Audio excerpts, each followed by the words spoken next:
What is going on, everybody? This is Art, and I'm here with the esteemed guest, Mr. BGS. We're here to go talk about the shadow. What's going on? Shot Talk, Tampa. How you guys doing? All right, BGS. So the shadow. So I know I did a video today. I was supposed to do another video. I'll probably put it out tomorrow. But now you have your persona, which is what you portray to the world, right? Yeah, your mask. Yeah, that's your mask. Yeah. So that the persona really is just your manifestation of pretty much part of your ego. It's what your ego projects. Out, because people normally don't. You notice that online. You notice the difference between people in person and people online. Yes. Where they're much more forthcoming because they can actually drop their mask. Mm-hmm. Yeah, the mask allows you. The mask allows you to interface with other people. In other words, it's how you taught to act, or taught to smile, or taught to greet people, that kind of stuff. Even though sometimes you don't want to inside you. You greeting your coworkers or whatnot, and you're not really feeling them, but you still want to look friendly. That's your mask. It allows you to interface. That's what people see. Yeah, it's not who you are. It's not who you are. Yeah, it's not who you are. It's who you're taught to be. But that's your mask. Yeah, because from what I've been looking at and reading, they said the ego is pretty much based upon your socialization of how you interact with the world. It builds on that. It's how you socialize to interact with people. All of it, even your parts of your shadow and what you call your ego, which is your conscious part of you, is all predicated on the interaction between your personality, what you're born with, and then what you're taught. So it's one part nature, one part nurture. Right. Yeah. And so that is completely different from the shadow, because the shadow is pretty much your inner self. The side from there's a couple parts of the shadow that I've been watching.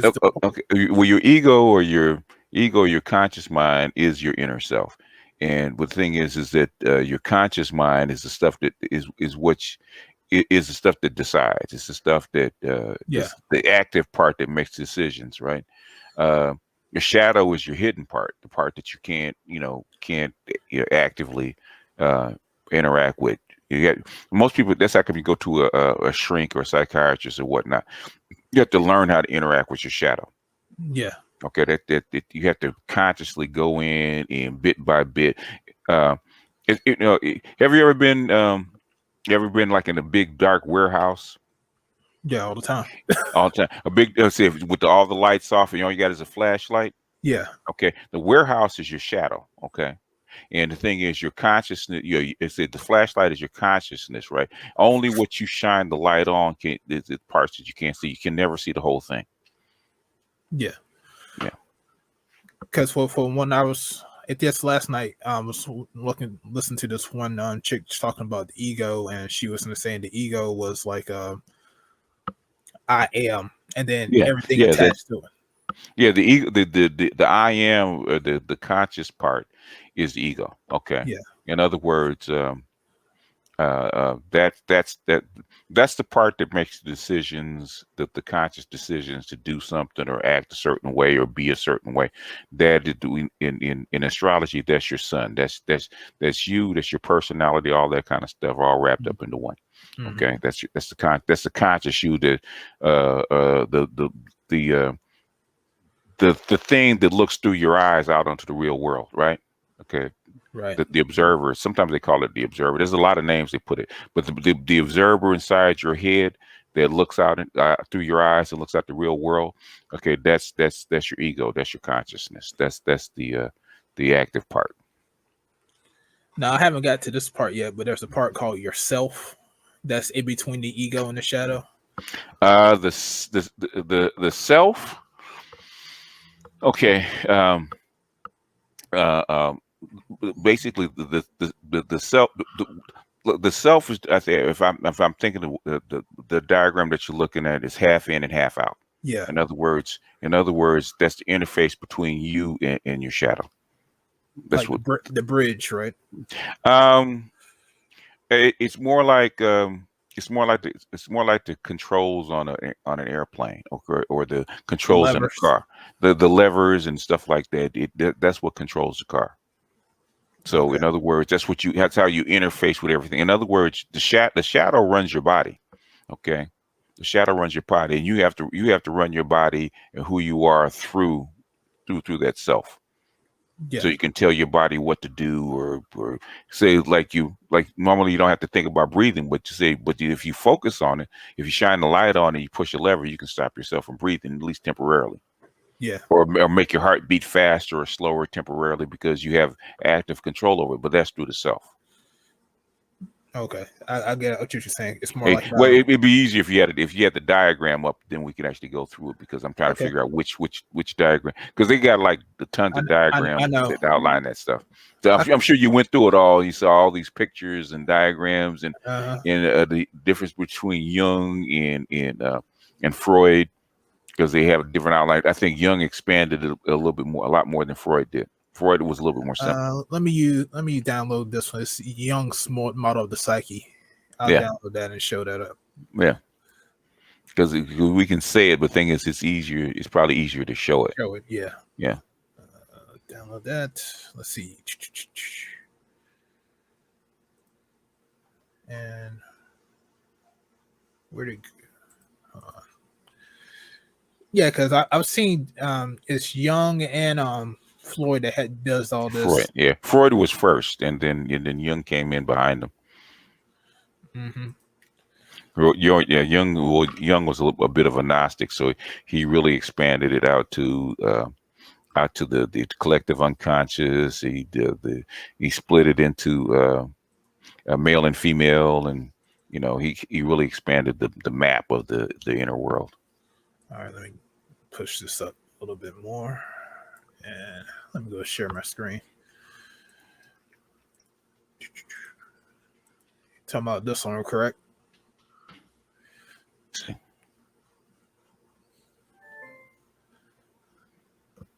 It's got the outer world, the inner world. That's one of them. Yeah, but that one will do. Okay. So, now as far as the shadow was, like you said, is your autonomous self, the unaware self of you. So like one chick I was listening to, she was explaining it, and another guy, and also a college professor, he was saying, like you were saying, walking, driving your car, you don't think about it, but you do it to a point where it just happens. They call it what did I forget now? I'm losing all these terms. They call it they call it one word term is unconscious competence, where basically you've done it so many times, it's ingrained into your brain, and it turns into reflex instead of like conscious thoughts. It's autonomous. Yeah, it just almost happens. Autonomous. Yeah, and then there was also saying there's also where you put the side about you that you don't like, or something that you want to keep hidden. It's your hidden self in a way, like sometimes people bury bad memories and stuff like that. It's part of that is your closet, where you keep bad memories, stuff like that. But that's say something traumatic happened to you in childhood or something like that. That's when some of this stuff will be buried. You'll just blank it out, and it's still there. It's just put in a closet where you can't see it anymore. Or basically, maybe sometimes you're the part of you that you don't like, because like I did listen to one person, and they were saying that Sometimes the parts of you that you don't like, that is not part of what your ego is, it resides itself in the shadow, and you don't think about it, but it's there. And It's if you there. don't, Yeah. and if you don't acknowledge it, then you can't become a full self. Because Because it's going to leak out somewhere. yeah, It's going to leak out somewhere, and it's going to cause problems. And the thing is that you don't know where the leak is. So the thing is if you can keep it hidden and it doesn't affect the mask or what come out in the outer world, you probably won't even deal with it. But the thing is, unfortunately, it doesn't work that way. So, because you can't control everything 24/7. And you can't control. It's like sometimes somebody will say something and it'll, before you can catch it, a certain attitude will pop up, or you'll say something without thinking about it because your ego or your consciousness can't catch it, or you have certain habits and you can't figure out where they came from. Say, like if you like to drink or do drugs, or you get anxious or something like that, then they have to figure out, because it's going to bubble up, because it still has an effect on you. You just can't consciously access it. Yeah. Because for what they were saying, like sometimes, like you say, it sometimes will come out. Like I've even had one instance where I when I was younger, I was like, oh, I could never like smack a woman or whatever. But there was this one chick at my past job that used to bug me all the time. She was like one of those employees you never had, where you just talk and just bugs you, just want to get away. She bugged me to the point where I raised my hand and was getting ready to smack her. And then I had to catch myself. I was like, where did that come from? Yeah. And that was part of my shadow. That's part of myself that I buried. Yeah, it's a feeling or something that you learned in your past that you buried. Yeah, you put into a closet, and most times you don't react until something triggers it. It's a trigger that's still there. It still has an effect on you. It's just not conscious. Yeah, because I remember when I was a kid, I had no problem like getting a fight with a female, but I kept that buried within. Yeah, well, it's still there. It's just you've learned to adapt. Yeah, well, not control. Your mask. That's what your mask is for. Yeah, because you in the back of your head you want to smack her, but the thing is you have control over it. Yeah. So you're conscious of the thought. You have control over that, over your actions. Yeah, because when it came out that day, I had to figure out like where that came from, and I had to like delve deep myself to figure out like, okay, where did that come from, and how do I need to handle myself to control that? Artist says it came from you really wanting to smack her. That it did. Cause oh man, we all had those employees where you just want to be like, I wish I could just like take you out. Yeah. You're conscious of it. The thing is that your mask that you use to socialize, interact with people, that stopped you from doing it. So that's not part of your shadow. You're aware of it because it's in your thoughts. So if you're thinking it and you know that you're thinking it, then you're aware of it. The mask that we wear. The mask keeps us from killing each other or doing stuff to each other, because that's the what Freud used to call it was a super ego. That's what your society and parents embed into you to keep you from doing certain actions, or even feeling, even sometimes even thinking certain thoughts. Yeah, that's what I think Freud called it a super ego. But the super ego is your mask. Super ego is your mask. It's your control center.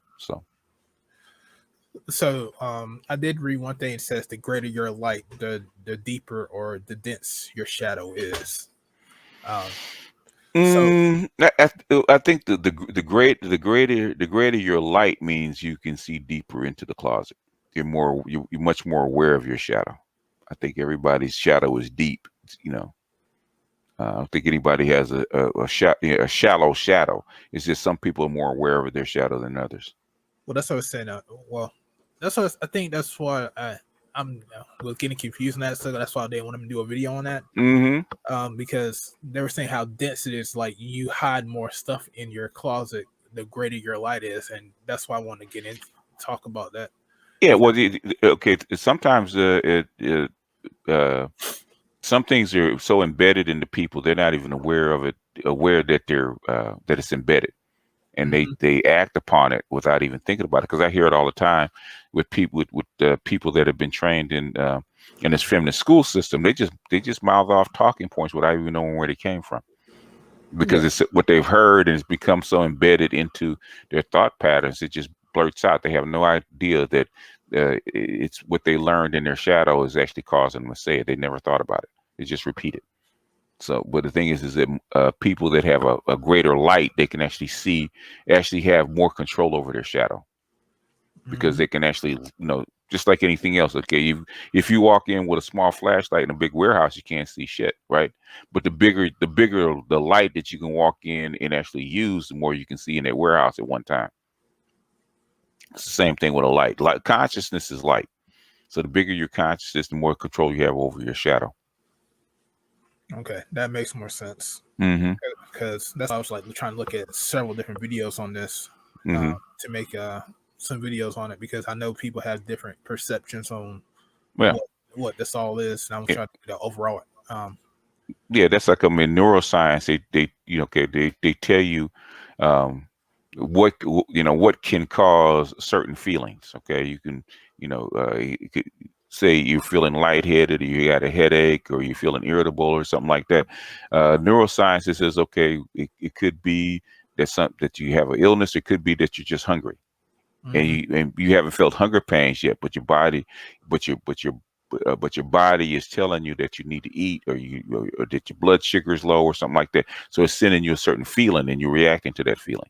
So the thing is, you're irritable, but you don't know why.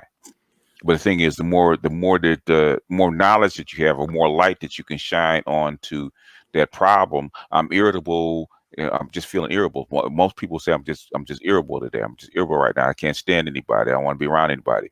But if you have more light, more conscious, more knowledge, you said, okay, I'm irritable and I don't want to be around anybody. It probably means that I need to eat. Yeah, I might need to eat more often. I mean, eat more often, or get some kind of blood, something raise my blood sugar or something like that, so I won't be irritable. That means your light is bigger. You have more control over your shadow. Whereas the unconscious person is just going to be irritable for a day or two, because they haven't figured out what's triggering that feeling. Yeah, that makes sense. So, what would you say? I know you talked about this before, but I still need to do some research on, is the Anima and the animus. Okay, the animus and the anima. Okay, it's yin and yang, and it really, if you look at yin and yang, right, which is the circle with the dark light, white and black swirls, right? Okay, and then the little dots. Okay, if the way nature works is that, okay, you have a little of each in the opposite. Okay, if you built female, you have a little bit. You have a 10% testosterone. You have 10% maleness in you. Okay, and that includes your psyche. You have a little maleness, or you have a little man inside your head. Jung used to call that individuation. Okay. In other words, the same thing on the opposite for male. You have a male body, you have a male mind, but you still have a small female mind inside you. Okay. So it's depending on what sex you are. It's going to say everybody has an anima and an animus. Okay. It just depends on how the size of that they are. And Right. And basically there's attributes that you can use for both. Like for animus is more productive, more forthright, more logical, more controlled, right? Okay, in the anima, it's where your sensitivity is. Parts of your creativity is in your is in your anima, which is your creative side. If you're going to be an artist, you got to deal into your anima. Your emotions, your caring, your connection with people, that all exists inside your anima. So we have a bit of both in male and female, and depending on how you develop that and work with it, it can give you certain attributes. Okay, say like if you don't have if you're completely testosterone driven and completely male, it's harder for you to connect with people. Okay. Mm-hmm. Okay, but if you develop that sensitivity toward people, that the anima, it's basically you start to learn to connect with people, because women are born with it because they have to connect with their children. So it's natural for them to be able to connect with people. Okay, so which males, we have to learn how to connect with people. So we have to develop that side, that sensitivity side. Under control, obviously, you don't want it to be Yeah. immature. And I think what's going on with a lot of black boys now is that they've been taught to develop their female side of the animal, which is the emotional side, without the masculine control. Yeah. And So they start screaming and hollering and fighting and all that kind of stuff out of control. So in males fight, for competitions, but males normally fight with some kind of rules. They don't just go out all out and pick up sticks and try to kill each other. There's rules for fighting, unless you're defending yourself. When females go all out. There's no control. Everyone knows what in a female fight, even though they're not powerful enough to hurt each other, it's just a brawl, just it's wild and untethered. grabbing hair, Yeah, grabbing off hair, and you have 15 women fighting each other and tearing clothes off, just uncontrolled, right? Even in a gang fight with men, you don't see that. Nah. It's very controlled. Even a melee is very controlled. There's, even though it doesn't look like it, there are rules that are involved for the most part. Even in a war, when men are fighting in a war, it's not an all-out melee. There's rules of engagement. Women don't have that. So the end, but to make it succinct, the basically the anima and animus, or the male and female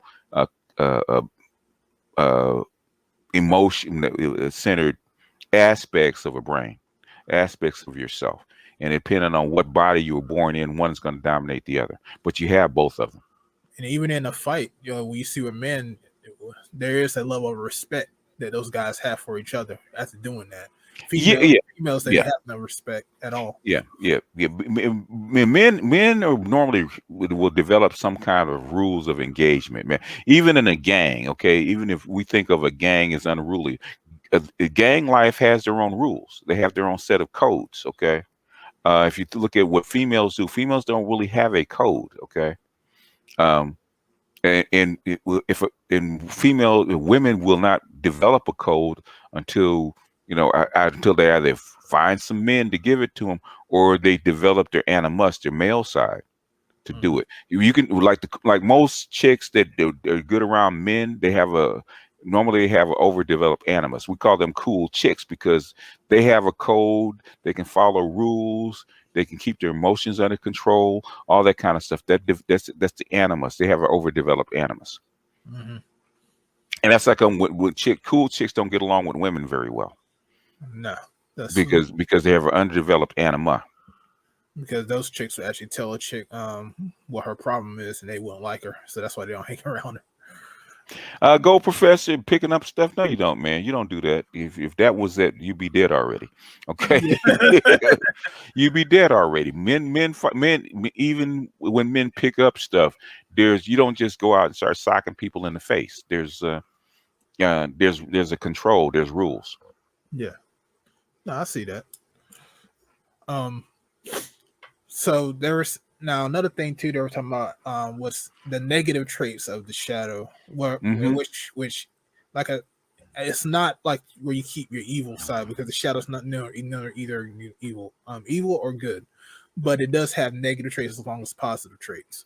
The negative traits of the shadow is where damage or dysfunction is. Yeah. Okay, and sometimes the damage or the dysfunction, either it's uncontrolled because we haven't gotten control of a certain emotion. Okay, because you're like uncontrolled aggression. It's like a wild animal. That's when you start fighting and tearing people up and all that kind of stuff, because it's uncontrolled. Okay. Mm-hmm. Okay, so depending on what what environment you're in, that could be positive or negative. If you're out in the middle of the woods and you got to fight off wild animals, then you need that part. So, but in a civilized world where you have to cooperate, then the animal part of the brain that we evolved with, that needs to be controlled. Yeah, because if it's not controlled, that it will come out. Just like I was saying with the soldiers in Vietnam and how they had to go into that dark side of themselves to do what they did. But when they go back into the real world, they can't cope because they open up a side of them that they never thought of. Basically, society has controlled you and socialized you to wall that off. Because you can't, in a cooperative civilized society, you just can't go around killing or damaging the people that are around you. Otherwise, you can't be part of society. But in a war, you got to tap into that. Yeah, and that's where the ego comes to, right? Yeah. Well, your ego, you have to bring that dark side up into the ego to where it can actually be effective. Otherwise, it's going to come out willy nilly. Some people can do it if they blank out. They just blank out and let their instincts take over, and they hurt people, and then all of a sudden they come to and say, "What did I do?" That's that part of your shadow taking over and pushing your ego aside. Yeah. Pushes your conscious mind aside. Because I guess you could say the self is like a like you said, levers to the levee. Yeah, but I think you got a super chat. We Kill Dragons. He says, "Can you share the shadow and the black male homicide rate?" The black male homicide rate, even though it's bad, it's not as bad as we think it is, compared to something like the cartels down in Mexico where they actually fight wars. A lot of times with the black male homicide rate, it's not the shadow. You've been socialized. A lot of times with the black male homicide rate, you're getting ready to kill that person or getting ready to do damage to that person, but you're doing it for a reason. Okay, you're reacting to the environment that you're in. You don't see black guys in the suburb killing each other. Okay, what you see is people in certain sections, they get into beefs over drugs, over territory, over whatnot, that will actually hurt each other, right? But you see that in any society that's not controlled. Okay, you see that in Africa, you see that, hell, you see that in the Middle East all the time. You see that in India all the time. So, but the thing is normally you reacting to your environment. It doesn't really have anything to do with the shadow. The shadow, the shadow really is just a closet that you go and pull stuff out of. Okay, and sometimes the stuff will leak out you unconsciously. That's when people need to go to do a shrink, because it's leaking out unconsciously, and it'll cause you to do things like take drugs or drink heavily or smoke weed, or sometimes the feeling will even cause you to fight. But the male homicide rate, most of the time you're reacting to your environment. Yeah. Now you slapping your wife around or something like that, or say you're a violent person, you slap your wife around and stuff like that. Okay, you need to one that's probably part of your personality, and you feel it. You can't control it, and some of it's your socialization. But that's when the shadow will come in. Some people are more aggressive than others. Okay, that's part of their personality, which is another part of your shadow. It's what you're born with. Okay, that's like when we go over the chart. Okay, what are you born with? And a lot of time, your personality will determine what you're born with and how you'll react under certain conditions. Mm-hmm. But most times, with black men killing each other, don't have nothing to do with the shadow. Okay, they've been socialized to do that in their environment. That's perfectly normal. Okay, he disrespected me, and what are the rules in this environment? Well, I got to do something to him. I got to kill him or hurt him or fight him. So that's part of your environment. Yeah. So well, would you say that the probably people are more in tune with their shadow that's in a lower economic state in their environment? I think it's about equal. It's about equal. Doesn't It's matter. about equal because a lot of people in a poor economic environment are basically copying each other and doing and following the pattern that's in front of them. So I think it's about equal. Same thing in the suburbs. How you engage. You engage according to what you were taught. And that's, some of that is the environment, and some of that is how you're taught to engage um, um, by your society. Okay. Okay, can it be in your shadow because it's reflex, um, or sometimes it is. Sometimes it's part of your mask, because even though you want to break that person's face, you know that's not the proper thing to do. So your mask will keep you from doing, because that's how you interface with people. Right. Yeah. So all these parts work together. They're not separate. They all work together. Now, No, actually, the cousin Tita, the shadow, your whole unconscious is your shadow. You can't interact with it. And meditating can tap you into your shadow, because you're tapping into the unconscious part. Like if you do Vipassana meditation, you're interacting with your thoughts and feelings. Uh, and your body sensations. Okay, your body sensations are part of your shadow.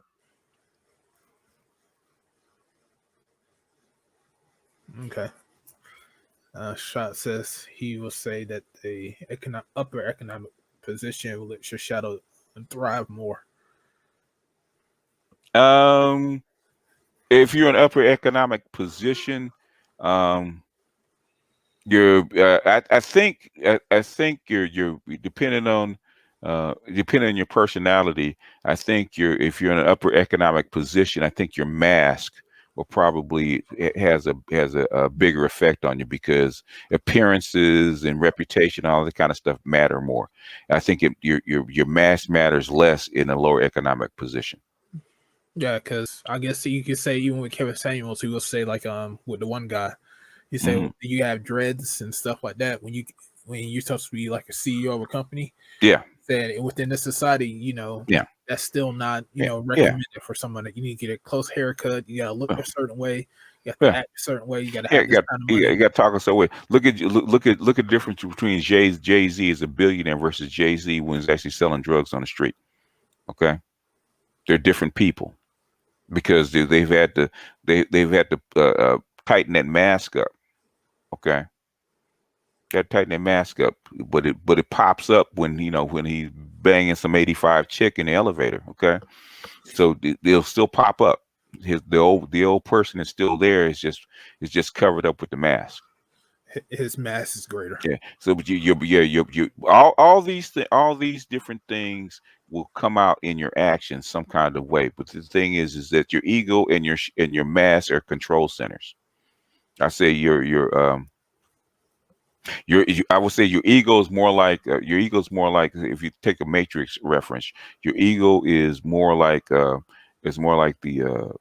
oracle, and your mass is more like the architect that are rule based, that allow you to interact with the whole system. I guess he's saying that it's private life. Um, well, your private life could be your ego, because what your thoughts and the thoughts that you have in your conscious thoughts that you have in your head, that you want to act on a desire or something like that. That's part of your ego. The shadow is something that's unconscious that will come up. Okay, say you're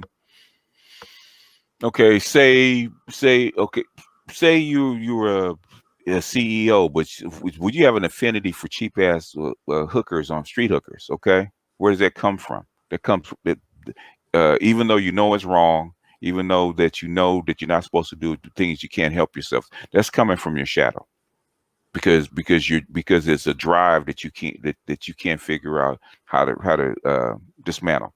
That's your shadow. Uh, same thing with a lower person using drugs. Okay, uh, It's part of your shadow. But the thing is, I think I would say in the upper classes, the higher you go, the tighter your mask have to be. Look at your politicians. Okay, they're in public every day. They have some of the best masks in the world that's actually tailored and practiced.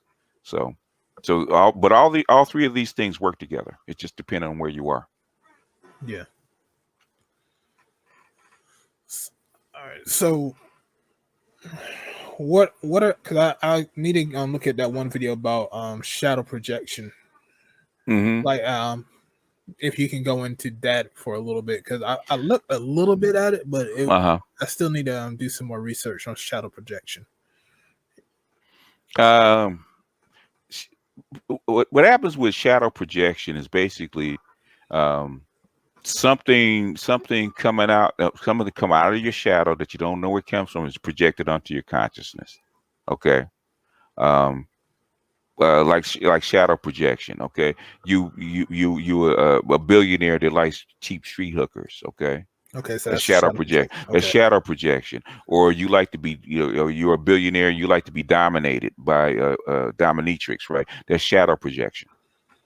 The shadows projecting something out onto your consciousness, and an artist can correct me if I'm wrong, out onto your consciousness, and you're acting it out. Okay, the shadows projecting something into your real world. Yeah, that's a shadow projection. That's the leak. That's the leakage. Right. That's the leakage. Yeah. Okay. See, I need to do because I'm supposed to be doing a video on the inner conflict between the light and the shadow. Because I was watching a video on that there's sometimes there's conflict between the two. Yeah. And shadow projection, and I need to do a video on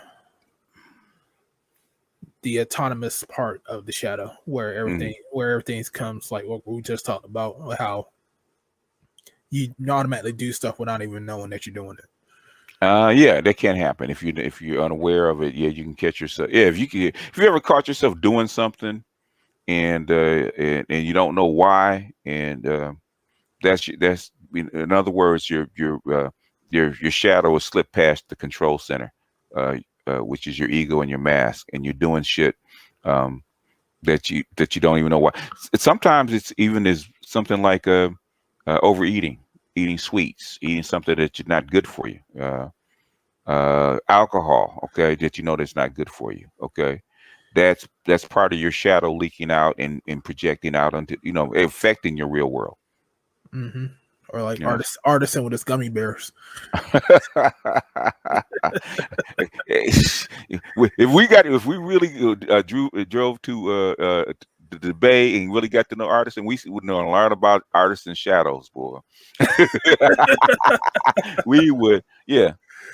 With a fetish is being that, and sometimes a shadow can affect things like aggression. Okay, you have a businessman that's really aggressive. Mm-hmm. That's part of his inner world coming out, his personality coming out, that he's learned to adapt. He can't control it, but he's learned to adapt it. And like I said, all these things work together. They're not. We keep thinking like, oh, they're walled off and they're separate. No, they're not. Your shadow is constantly pinging you with emotions and stuff like that, and that's how come your ego has to learn how to control them. You like little kids have impulses. Mm-hmm. Okay, they're really connected to their shadow. Okay, yeah. So because they haven't learned how to control those impulses. So that's like little kids are more honest. They're really connected to their shadow because their mask is not fully developed. Their ego is not fully developed. So their shadow has more of an influence on them. But as they grow older, they learn how to control those impulses. You feel them. I mean, you feel them, and sometimes you feel them so much you start ignoring them, right? Because they've been with you so long, just like a certain noise, right? A certain smell after it's been with you for so long, you forget that it's there. Same thing with your impulses, that's part of your shadow. And every now and then it'll slip through. Yeah, because that's what one person was saying, like you just said, with kids, since their ego about themselves is not fully developed, yeah, they are more inclined to just do what they do. But as the older they get and more socialization they get, the more layers are upon that ego to filter that shadow. Yeah. Yeah, that's exactly what you were saying too. Yeah. Yeah. Well, yeah, what you have what you have to teach children with their parts of their ego, part of their mask is how to exhibit impulse control, which we see less and less of now, where people just say what they mean. Like, it could be because social media, because they do so much on social media, they forget there's a difference between social media and interacting with people on the street. Yeah, because I think that's where we have the keyboard warriors and people on Twitter. Basically, I think everything on Twitter is everybody's shadow coming out. Everybody's. Well, I think what we see on Twitter is everybody's ego, their inner self, that without the mask. Because it's an active part when you type something on social media. Okay, that's your ego talking. That's your active self, your conscious self talking. Okay, but the thing is, it doesn't have the mask on top of it, because you ever meet somebody and you're working with somebody, and you're shaking their hands and you're working with them and side by side, and you're cordial, but said, this motherfucker is a piece of shit.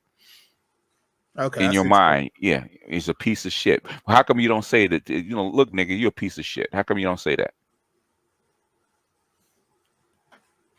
Because your mask is telling you that's not the proper thing to do. But basically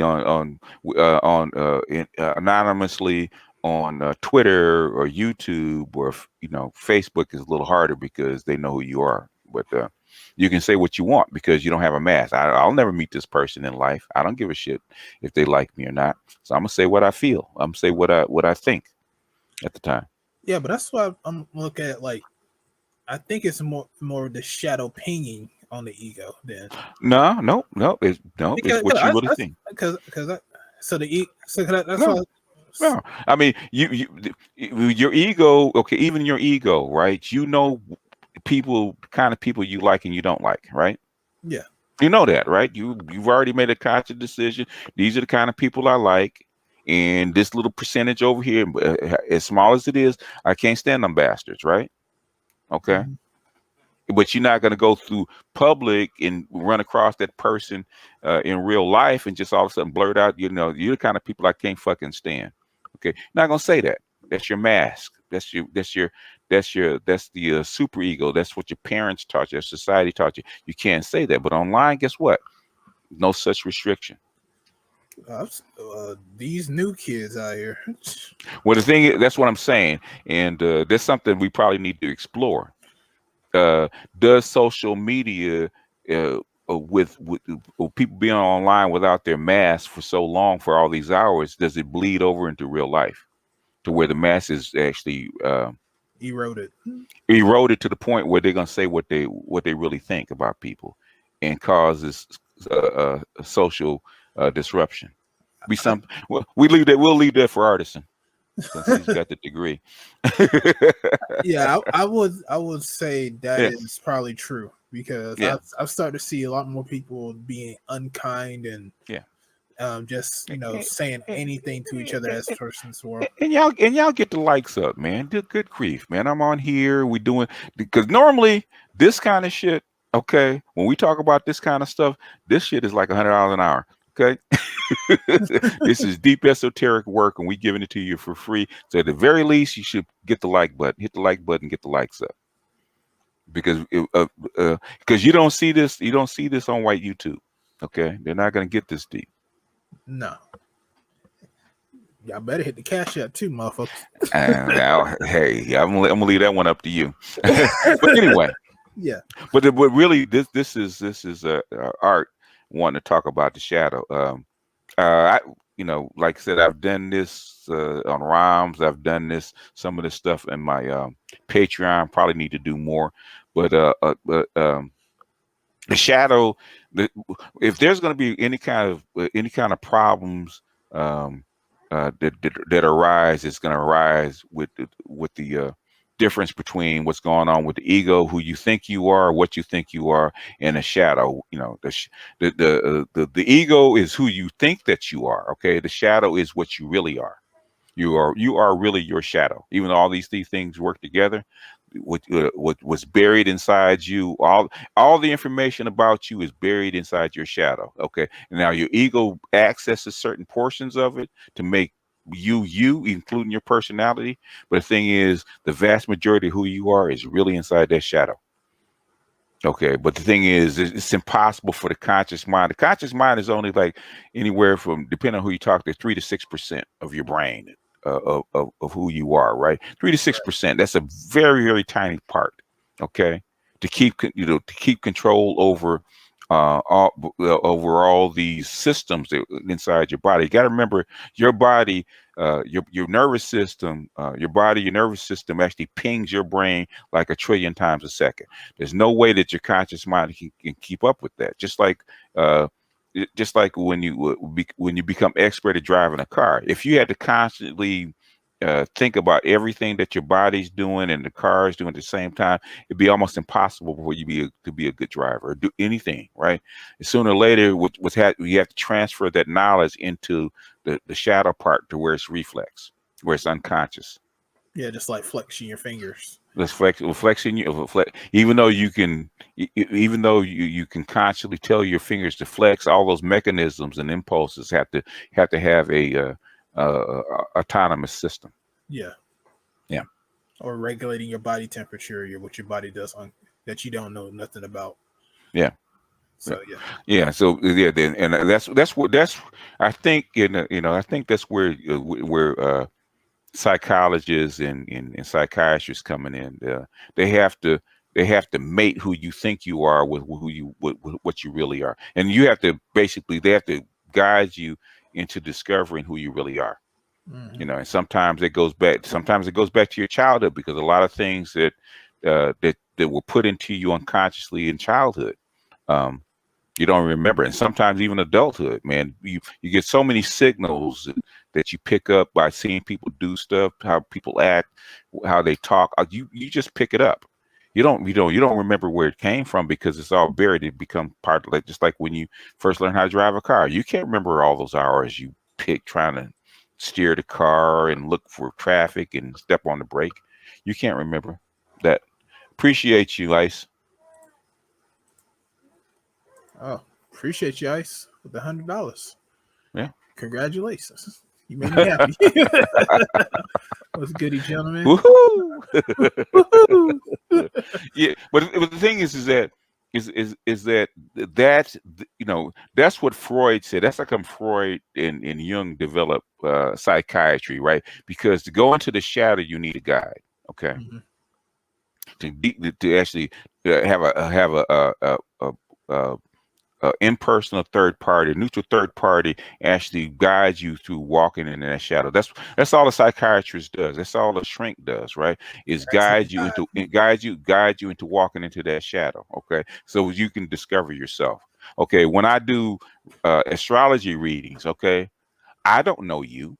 All I'm doing is reading the chart, and you have to look at the chart and says and discover yourself. Find yourself within the chart. Is this your personality? Is this your feeling part, which is your shadow? Is this your mask, the way people see you? Okay, and you have to discover yourself. And all I can do is guide you into you discovering yourself, discovering your unknown parts. And that's what a psychiatrist does. I am your shepherd. Yep. Now would the psychiatrist then also too maybe have to bring you back, maybe because maybe you don't want to delve too deep into the shadow if you're not ready? Okay, what a good shrink will do is lead you down to your shadow and talk to you, right? And you basically, what you're doing is telling the psychiatrist or the psychologist about yourself. They're talking to you, right? And they're writing shit down. Okay, that's interesting. And what they will do is, after you finish, is read it back to you. Mm-hmm. This is what you said. This is what you said about yourself. What do you think about what you just said? You said that you didn't know whether you liked your mother or not. What about that? How did that affect you? In other words, they're asking you about some stuff that you never thought about before. Now you have to go deeper and actually delve into it and think about it. And a lot of times that will actually bring up other memories, trigger other memories about something. So basically, it's a guide into yourself. You basically, they they're tagging along with you as you walk through that big ass warehouse and you shine and stuff. And I'll ask you, what is that?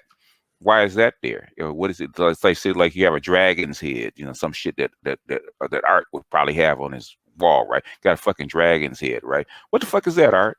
Why you put that up there? Yeah.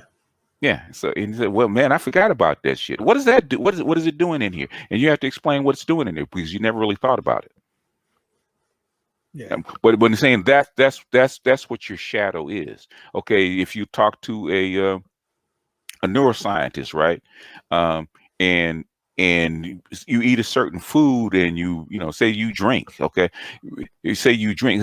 When you drink alcohol, it's not the alcohol that makes you high, okay? I remember my oracle told me that a long time. I said, what makes people high when they drink alcohol? It's not the alcohol, right? Alcohol is a poison to the body, right? Because alcohol will put your nervous system to sleep if you drink enough of it. It'll kill your nervous system.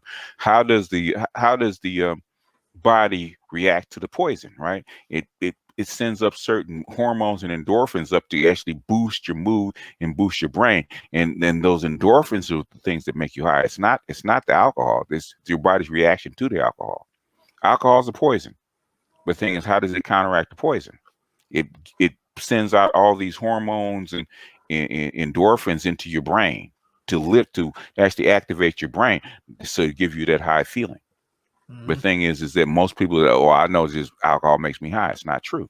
But if you think about it, if you think about how your body interacts with the alcohol, that's the light. Okay, now I understand why I get high. Okay, what can I substitute instead of drinking alcohol to get the same kind of feeling? Because I want to interact and cause these kind of chemicals to go through my brain. So say, but alcohol is poison. What can I substitute to get the same feeling? So there's a lot of, that's what they call about the bigger light, bigger light, more understanding, the more control you have over your body. That's like holy men can stop breathing for 40 minutes because they can access most of the parts of their so-called autonomous systems. They can slow down their heart rate. They can slow down their breathing. They can slow down their interactions between the cells to the point where they don't consume as much oxygen. So they can cut their oxygen use down by 80 to 90%. Okay, most people can't do that because they don't have the knowledge and interactions, the knowledge to actually go into their shadow and pick out those parts to slow down because they never learned to do it. Okay, that you have access to every part of your body that you just don't know it. Okay, you just don't know how to get to it. Yeah. Remember the movie Lucy? Yeah, I remember that movie. Okay, what the drug that Lucy took gave her the ability to interact with every part of her body, every part of her nervous system, every part of whatever, right? Every cell in her body, she had control over everything. Okay, that's what the movie Lucy was about. She had evolved to the point where her self, her ego, can actually control all parts of her body, and that made her powerful. Yeah, she had instead of the 6%, she got to 90 or 100. Did she get to 100? I thought. Yeah, when she got to be 100, she ceased to exist. She became light. Remember at the end? Yeah, I just remember her body. Yeah. Her body disappeared at the end because she became light. That's ascendancy to God. Because when you can actually interact with every cell in your body, then all your cells in the body turn into energy, and you cease to exist. Because the last thing I remember in that movie was like she saw like the first 8, and she was putting her finger towards, like, trying to touch it. Yeah. Oh yeah. That's towards the end where her consciousness went back in time. Yeah. Yeah.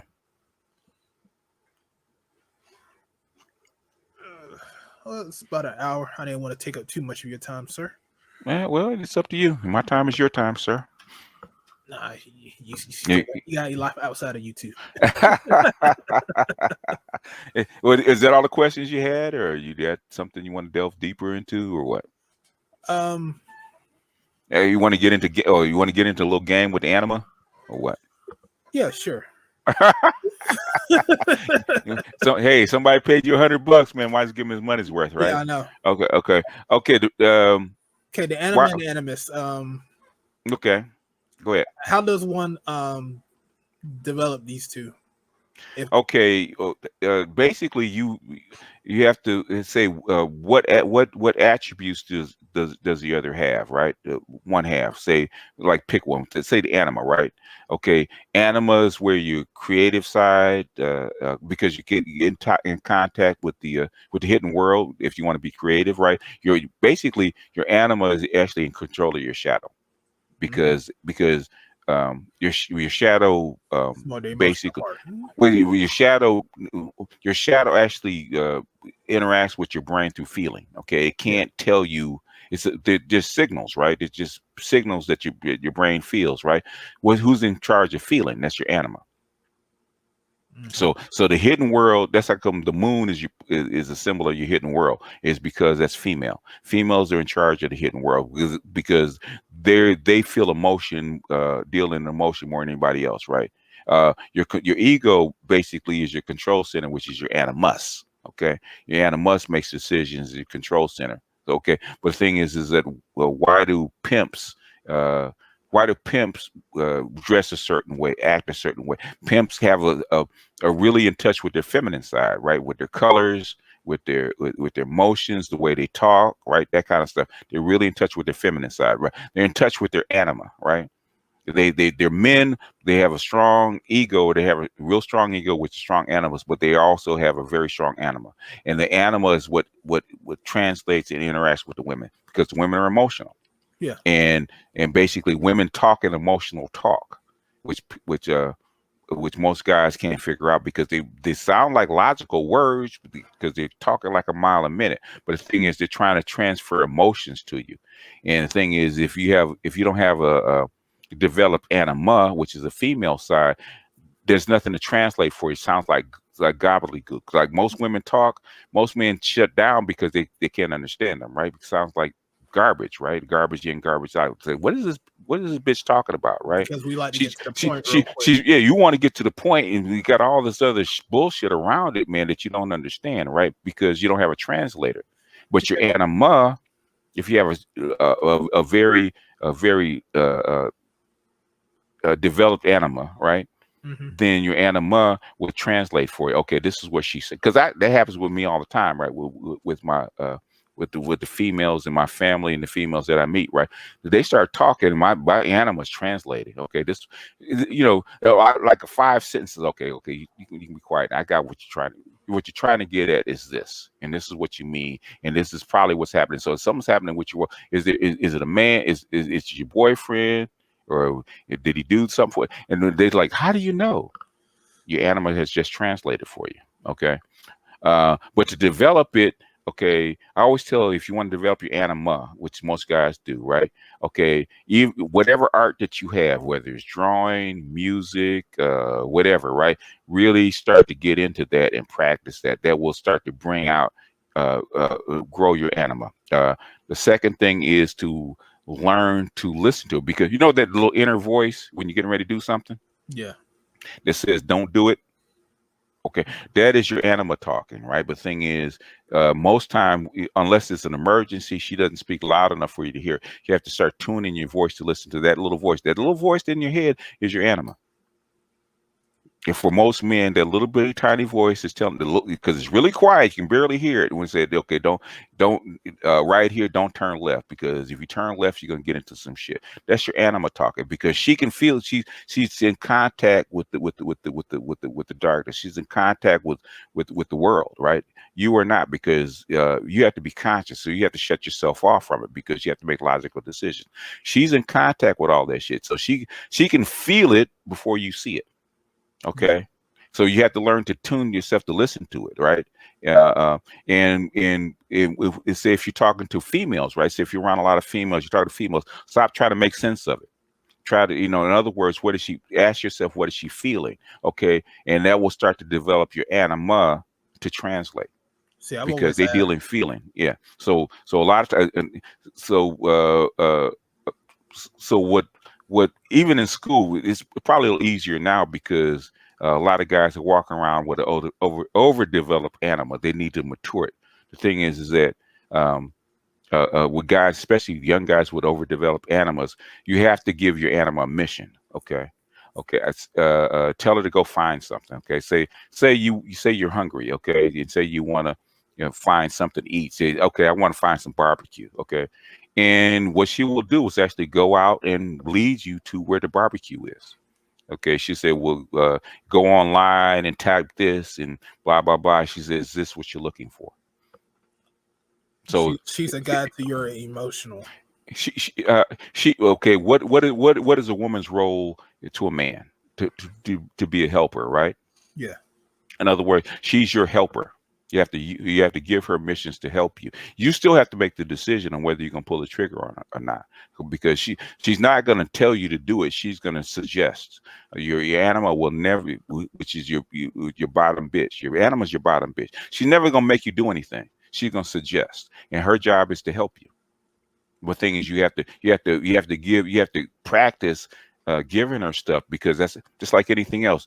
If you're going to develop a girl or any kind of human being, you have to give them work. You have to give them things to do so they can slowly but surely develop themselves. So you have to develop it just like as a little girl. And sometimes you got to do emotional shit, man, like hang around some women, hang around some girls, so that that girl can actually develop.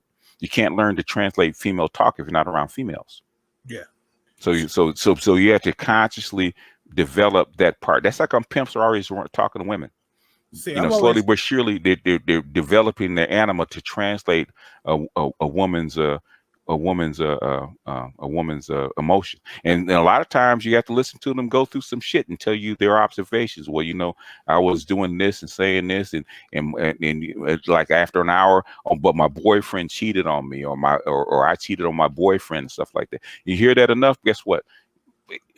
Like in 2 seconds, you actually figure out what they're getting ready to talk about. Oh, I already know where you're going with this. I already know where you're going with this. Whenever I talk to females, I've always looked at it as that, what is the story that you're trying to convey to me? No. See, you look at what's the story. No, what is the emotion she's trying to convey to you? That's where you have to look at it. Your logic says, okay, there has to be a logical chain of progression. Something happened. You're trying to resolve it. Or you're trying to make sense of it, right? She's not trying to make sense of it. She's trying to say, I'm feeling this way because something happened, and you have to deal with that first. Yeah, because I understand that part. I was just saying, like, as far as her, she's trying to tell you, because see, I know with us as men, we're more logical, more straight to the point. We're more of a straight line. She's going here, there, here, there, over here, somewhere over there, real quick. This, that, and the third, because this is the story that she's trying to convey to me, and it's supposed to make me feel something. Yeah, right? Tapping into your inner child is not going to help you develop your animal. Okay, I can tell you that. Who said that? No, it was Stray Panther. No, it's you have to do it differently. No. Tap into your inner child. Your inner child is unconscious and stuff like that. You have to mature your animal. Yeah. Okay, that's how. Yeah, daughters do help, because daughters do help if you raise them. Okay. Yeah. But any female will help as far as that. The daughters help because you can actually see the female grow. But you still have to tap into it consciously. Because I started developing my animal before I had daughters. Well, you had that the older chick to help you out too. Yeah, they had an older chick to help me out. But the thing is that even though you've heard it, the thing is you have to make sense of it. Yeah. And until I became a Gnostic, I couldn't make sense of it. And then when I actually learned this is how the mechanism works, oh, okay, all right. Then you can actually go back. You can actually remember all the stuff that they've said and put all this stuff into context, and then start actually growing your anima. It's a process. Okay, it's a partnership, because you've got to remember your female side is very small. It's a little girl, so you have to actually grow it into adulthood to where it can actually be a viable helpmate. Like you said, give her a task. Give her a task. I mean, I used to do it all the time, man. Driving around and find me a woman. I'm in the bar. Find me a woman that likes me, and she said, "Well, try that one over there." Yeah. Because she's picking up the emotions. If you ever had a girlfriend and you walked into a bar or walked into a club, that woman will find every woman that is interested in you. She will notice every single one of them. Any woman that shows interest in it, that woman's gonna find her out first. So all you have to do is train your animal to do the same thing, because they pick up the vibe. Like they look at you too long and you look in, it's like, okay, she might be interested. Yeah. Because you get that feeling like, okay, she's interested. She's not. She's definitely not. Yeah. Yeah. We kill dragons. Black women are not the most emotional thinkers. Black women don't have as strong a mask as most women do. Most women have a very strong mask to hide their inner world. Okay, black women really don't give a shit, so they don't have a mask. In fact, they're proud that they don't have a mask. It just comes out. I'll put this Cash App in. But so what about the animus? What do you think? Okay, the animus is the opposite. It's logic, right? Okay. What helps the animus is doing shit like reading. If you're into math, doing math equations, right? Like in the trades, building shit, right? Changing your oil, building shit. That's all masculine shit, right? That's how you build your animus. Okay, doing something tactile. doing logical ordered tasks, right? If you're gonna tear an engine apart, you can't. I feel the pistons are off. No, you have to diagnose that shit. Okay, I hear a ping. This is kind of gas that's in it. Okay, the timing. I'm listening to the timing. The timing sounds like it's off. Okay, what could be the problem? Because I'm diagnosing stuff, right? That's how you develop your animus. Things like reading, doing philosophy develops your animus, because it's logical, progressive thought. Sports, if you want to develop your animus, that's how come women and men become more masculine when they actually enter into team sports. Okay, the act of practicing, the ordered practice, you get to develop your skills better. Develop your animus. Weightlifting, because it pumps more testosterone into your body, develops your animus. Basically, most of the Western world is built on logical thought, which is why you have women that act more like men. Because when you go to work, most jobs, it's not done by feeling. Okay, you have logical, ordered tasks that you have to do. Okay, and basically that tends to more masculine thinking. The other thing to develop your animus is supposed to be a control center, controlling your emotions. Okay, not being so impulsive. Okay, thinking before you do something, right? That will develop your animus, because your animus is supposed to be your control center. When women get older, the older women are less impulsive, right? Are supposed to be less impulsive if they mature. Okay, they're developing their animus, and it's actually balancing out their anima, which is their emotional side. Okay, that makes sense. Okay, in the occult work community, okay, he said in the occult community, we have something called shadow work. Shadow work in the occult community is the same thing as psychiatry. Confronting your unconscious drive. That's what a psychiatrist is supposed to do. That's shadow work. But they don't call it that because they don't call it the occult, is because we live in a Judeo-Christian Western society. So when you put a cult in front of something, it's gonna trigger a problem. The biggest occultist, so to speak, was Jung. Jung delved into shadow work all the time. He taught the shadow work, So a psychiatrist is basically an occultist, which is delving into shadow work. Same thing. When you do a counselor or a psychiatrist and stuff like that, that's shadow work. Meditation is shadow work. All that stuff is shadow work, which is quieting yourself to actually notice the unconscious parts of yourself. True. As long as you don't let it get out of hand. Some people act on that shit, and that's when it becomes a problem. When you have to go to dominatrix so she can pee on you, okay, it's probably gone too far. Yeah, so you got to dial it back or get some help to recalibrate yourself. Somebody stole your segment.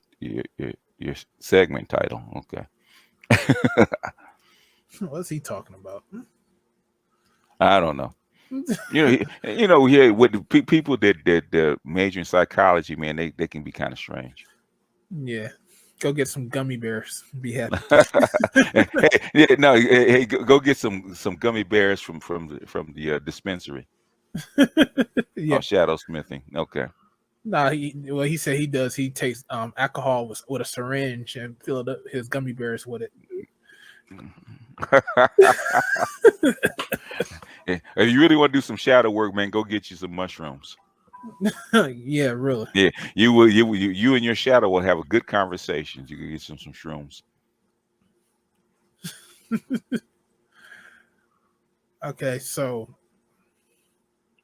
I guess that's pretty much it as far as shadow. Because I'm still, like I said, I still need to do some more stuff on the anima animus, but you Yeah, explained that a little bit more.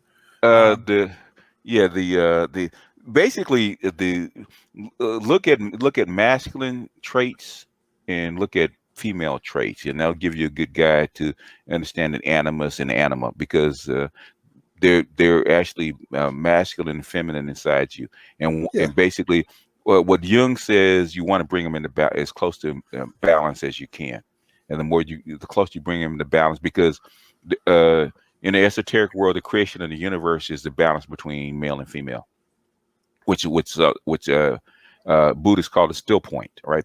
The point where the animus and anima are in harmony and still. Okay, that's really where your oracle lies. I always tell people, if you really want to get into know where your oracle is if bringing your animus and your anima into balance. Okay, and ever have a moment of clarity, just all of a sudden something pops into your head and you just see things really clear. yeah, Okay, where your feeling and your logic come together and you just see it. That's when your animus and anima come into balance. When they cross and come into balance, that's when you have those moments of clarity. And a lot of people, if you most people can't. Okay, it's almost impossible to, in these bodies, to stay into that moment of clarity. So the thing is, a lot of your holy men or try to keep that balance to the point where they can stay in that state.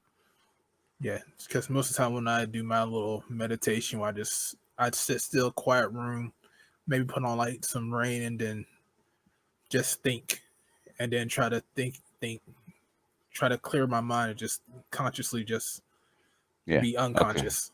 Okay. What are my thoughts on 400 years of the white gaze and the collective black shadow? Um, the white, if you're talking about racism, race it's developed as, it's actually a caste or class system developed over time. Okay, and I don't know what you mean by the white gaze. Yeah, Okay, I you don't. probably have to define that a bit more, um, because that's feminist talk when you say gaze, and that could mean almost anything. But the if it basically, if you really want to know about the white gaze and the black shadow, uh, uh, the man not probably addresses that probably better than anything else. Okay, if you're talking about the black shadow, it's the fear of black males. Okay, keeping black males into a box, because um, in this society, or white society, the way that the black males were treated, they're always viewed as dangerous, but also dangerous in the point where, yeah, they're dangerous, but also it also arouses white people, white black males and females, because it is dangerous, it is uncontrolled. So that's that dichotomy. If that's what you talk, if you talk about sexually, that's a different thing versus socially. So you have to say what white gaze you're talking about. Maintaining balance is maintaining balance between the animus and the anima. You have to put it in practice. You have to really practice it without going too far. Because I've seen people that have gone too far. Um, I'm trying to remember the name of the guitar player, Stanley Jordan, excellent guitar player, right? He got it so into his creative side, which is anima. He's taking hormones, going through a sex change because he really wants to get into his anima. I think that's going too far.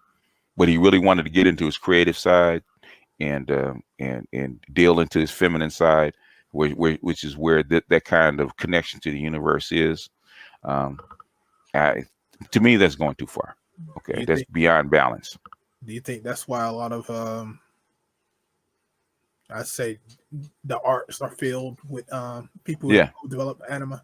And with a lot of people deal with it and don't want that to be them, and they can't control it, and they act out on they act out in unsavory ways, like Eddie Murphy banging transgender chicks and shit like that. So it can, if you can't control it, you can't deal with it, it can, and it gets out of hand, it can actually be negative. That's how come a lot of entertainers are a little nuts. Yeah, they're a little bit nuts because they're because their anima or their feeling side or their creative side is out of balance, and it's not controlled, and they're a little nuts. And then they're in a society, in a society where creatives are in this little pool where you're all acting the same, and so you go nuts. That's how come they shoot themselves up with drugs and all kinds of stuff. Mm-hmm. I guess the black gaze is this term where black people literally see white people looking at them, and black people learn to see themselves through the eyes of white. It's called socialization, sir. It's called going through the K through 12 system. Yeah. Okay, you learn to look at yourself because you are white socially. Okay, and you look at yourself the way the society looks at you. That's part of your socialization. That's the doll test. That's the doll test. Yeah. So you think that it just happens automatically? No, you've been trained to look at yourself that way from the time you're born. From your parents teach you that, school teaches you that, the whole society teaches you to look at black people a certain way. So that's why you do, especially black men. Yep. Yeah, that's not a gaze. It's called socialization. That's why I said you had to explain it, because you say gaze, that's feminine language. I call it brainwashing. Because being white is brainwashing. Okay, white doesn't exist. You have to be brainwashed in a certain thought pattern to think of yourself in a certain class. Now, this just popped in my head though. Is there a filter for the ego and the persona, or is it just? Is there a filter? Yeah. Like, is your mask? The filter is your mask. That's the filter. Okay, so it's the ego, masking, and the persona. I'm thinking the persona, which is your persona, is your mask. That's the people. The persona is the person that people see. Okay, your persona is what you put on, right? Yeah. Yeah. In other words, so the persona is the mask. The persona is the mask. Okay. When somebody was talking about double consciousness, right? Okay. Mm-hmm. Black people do it all the time, right? We call it what do you call it? What's the name for it when we actually in front of white folks and act differently? I'm trying to think of the name for it. Code switching. Code switching, right? You're putting on a different mask. Okay, say everybody has a main mask, but the thing is, we put on different masks according to where we're at, right? And we're not gonna put on a black tie, and how you put on your clothes, or you go into a black tie event. Okay, you put on a different mask, you put on a different persona when you go into there, right? You're still the same person, but the thing is, you're putting on a different, we call it putting on airs. You're putting on a different persona depending on your environment. Your persona is supposed to match your environment. Yeah. Okay. And when it doesn't match your environment, guess what? People are going to let you know about yourself. So a person can have different personas. Different personas or for the same ego. For the same ego. Your ego is who you really are, right? Your persona, your persona or your mask. Well, I like mask better than persona. Okay. Because literally that's what it is. You're masking who you really are, and you filter and who you really are, what you feel, your shadow and your ego get filtered to the real world through your mask. What you allow through your mask is what people see. Okay. If you're a horny bastard and you like to chase women, and that impulse that you can't control shows up, and you chasing every woman in the club, okay, that's coming through your mask. Okay. That's not filtered out.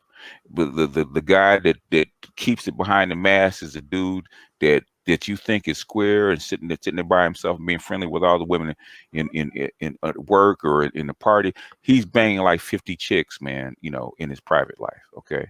And you won't even know until you show up at his house and find out, he's got 2 chicks laying in the bed that he's banging, right? Say, man, I didn't know you were like that,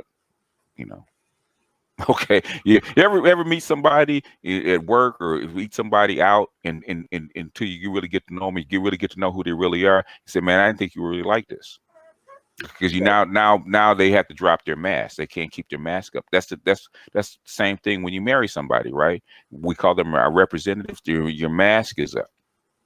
Okay. When you get to live with them and have to be with them like 24 hours a day, I didn't know this bitch was like this. No, you didn't, because she had a mask on. She had a mask on. And then once you get past the mask, you learn who they really are. Yeah. You get to know who their ego. And so is the persona is the mask. Okay. No, through sound. No. Basically, everything gets filtered. Okay, how you talk, how you speak, the words that you use. Because I do that all the time, depending on who I'm around. If I'm on the street, I can't speak the same lingo that I do if I'm talking to a PhD. Okay, can't. So I have to put on a different mask. I have to put on a different persona, a slightly different, or adjust my persona to match the environment that I'm in. So even the way you sound, which is if you around brothers or you around a woman or whatever, you're gonna sound differently. Yeah. Most people sound differently according to who you're with or who you're around. Because your mask will filter out your ego. Yeah, that's what it's supposed to do. In other words, it's almost like a translator, a voice changer, right? It's going to take all this stuff inside and take your core thoughts, and it's going to change it to adjust itself to whatever's in front of you, whatever environment's in front of you. Just like let's say a bunch of guys with their wives around, how they won't say certain things, but when they get around their boys, they say some stuff. Say some stuff they wouldn't say. Yeah. Online, it's even worse, right? You have a guy happily married with 5 kids, calling women, bitches and hoes and stuff like that. That's how he really feels, right? Yeah. He ain't gonna say it to his wife. He ain't gonna say it to his daughters. Yeah. Yeah. No, that makes sense. Mm-hmm. No, I said that makes sense because I've seen that myself, and I do that too myself. Everybody does. Yeah. You actually trained to do that. Every child is trained to put on, my youngest daughter. Now, my youngest daughter has a different attitude, right? And she had to be literally trained, constantly how to interact with people, because she's not a people person. But she had to be slowly but surely trained how to interact with people, because she don't, she's a Taurus. Tauruses are. If Taurus really are not personable, I mean, if some Tauruses are. I had a girlfriend who's a Taurus. She loved people. She loved to be around people. She loved to be around people, stuff like that. But if you have a Taurus that don't like being around people, okay, y'all have to be taught. Okay, literally taught with your stubborn asses how to interact with people. We're not stubborn. We just don't like people. Some Tauruses, I mean, I'm not saying they don't like any people. I'm saying is they, Taurus, most Tauruses are really particular about the kind of people they like. And Tauruses can't have the best mask if they really want to. If they want to interact, they learn how to put on a mask and interact with people. Yeah, because a lot of people say that I'm shy, and I guess that's the mask that I put on. Mm-hmm. Even though I don't feel I am shy, I'm just real cautious about who I let into my circle. Yeah, you're not shy. You just don't like most people. That's all. Yeah. But the thing is, it comes off as shy because it doesn't come off as mean or cantankerous. Because if that you don't like most people actually came out, that's an evil old bastard, man. He don't like people, and they wouldn't say you're shy. Okay. Yeah. So that's the mask I let people see. Yeah. Okay. Like I said, that makes sense. Yeah, that makes sense. Okay. Right. Okay. But that's that. But all this stuff works together. It's not. It's just I put it like an airplane, right? Okay, you got the pilot that's the ego that controls all the kind of stuff. But the thing is, he presses button, but he doesn't fly the plane. Okay, the self or the that bridge flies the plane and interacts with all the controls and all that kind of stuff, the flaps kind of stuff. He presses a button. I want the flaps at 30 degrees or 15 degrees, what? And he presses a lever. Okay, all the work is done by that interface to the shadow, because he can't physically go back and put his hands on the flaps or the area lines or the thrusters, something like that. Yeah. Shot Talk Live. Yes, you are right.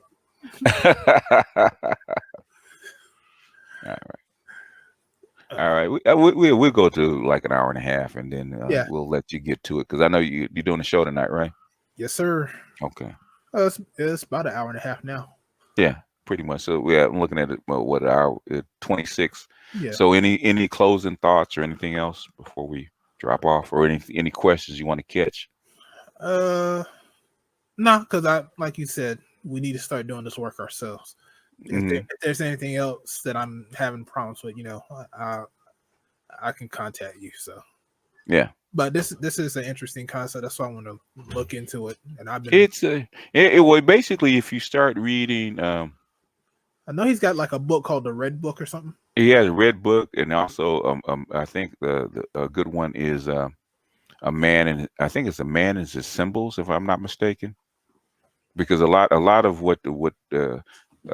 lot of the way your unconscious actually contacts you is one through feelings, the other is through symbols, because there's no words. You can't translate into words. Same thing in with your anima. Your anima, or another way to develop your anima is actually start writing down your dreams. When you dream, write it down, because that's your anima talking to you. Because your anima has trouble talking to you when your animus, or your conscious mind, is awake.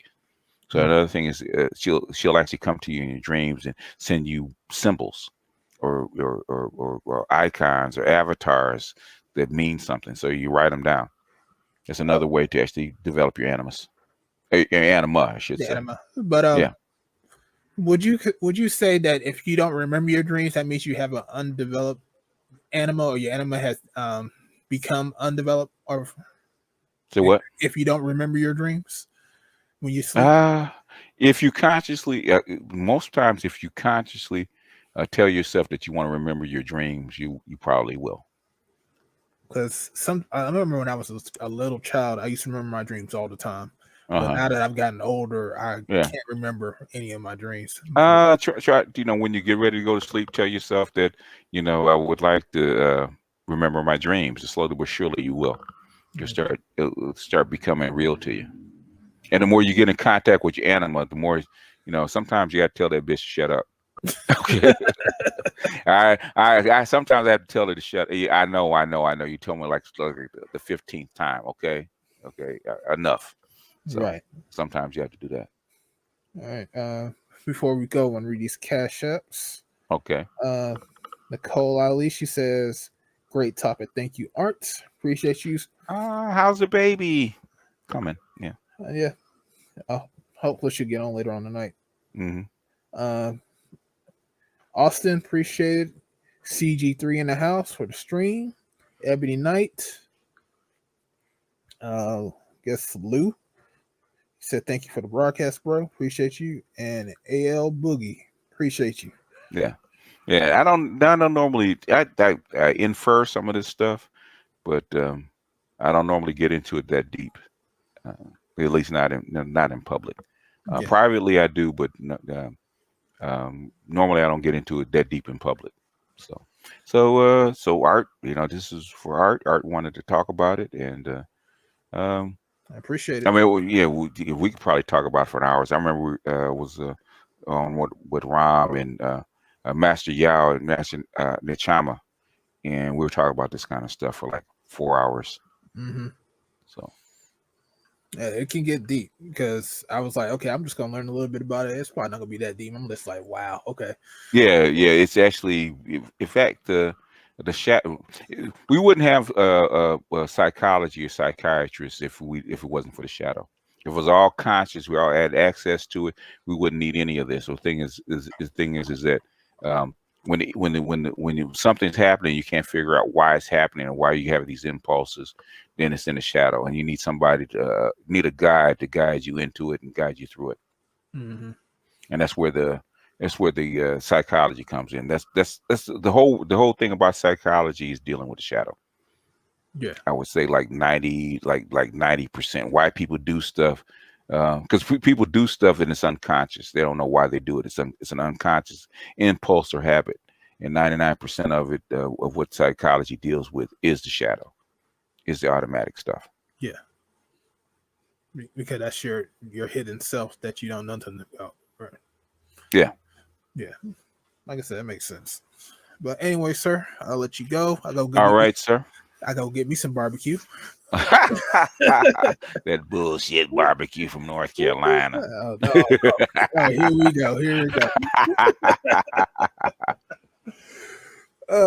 But appreciate you again for doing this for me. I really do appreciate it. All right, sir. We'll be starting the open Saturday night hangout at 10:30 Eastern Standard Time. So I'll catch you guys at 10:30. All right. All right. Peace, guys. All right. Peace to the panel. Peace.